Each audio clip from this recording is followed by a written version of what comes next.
Massive arrests in Tehran call for urgent action to release detainees. From Monday night, February 19th, until early morning of February 20th, the repressive forces, in several brutal assaults, beat and injured a large number of Dervishes who had staged a protest gathering at Golestan 7th Avenue and the surrounding streets in Tehran. A large number of people were arrested and transferred to unknown locations. The repressive police spokesman informed that 300 protesters had been arrested. The real number of those arrested is even greater. Condemning the attack on protesters and mass and arbitrary arrests, the Iranian Resistance calls the Secretary General and the UN Security Council and the member states, the European Union and its member countries, the UN High Commissioner for Human Rights and Human Rights Council, as well as other international human rights organizations, to take urgent action for the release of last night's detainees and all prisoners of the uprising. U.S. National Security Advisor argues that investing in Iran is cutting a check to terrorists. Donald Trump's National Security Advisor, H.R. McMaster, said that investing in Iran is like cutting a check to the country's Islamic Revolutionary Guards Corps, which is designated as a terrorist organization by the U.S. Treasury.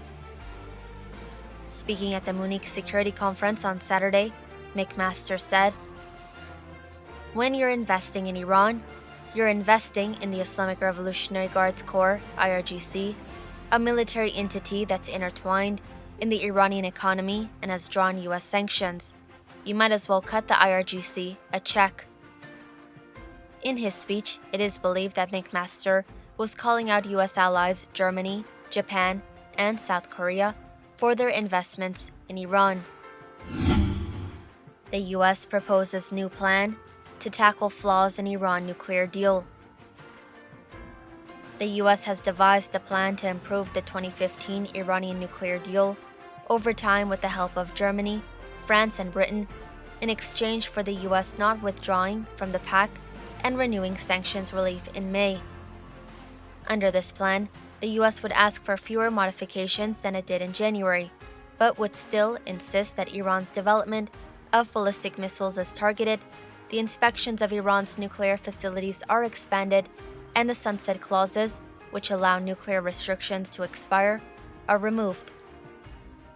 These problems would not amend the existing nuclear deal, so Iran has no reason to walk away from that, but would deal with the problems in a supplemental agreement. Iran. Women stage protests in Sanandaj, Tehran, and Izeh.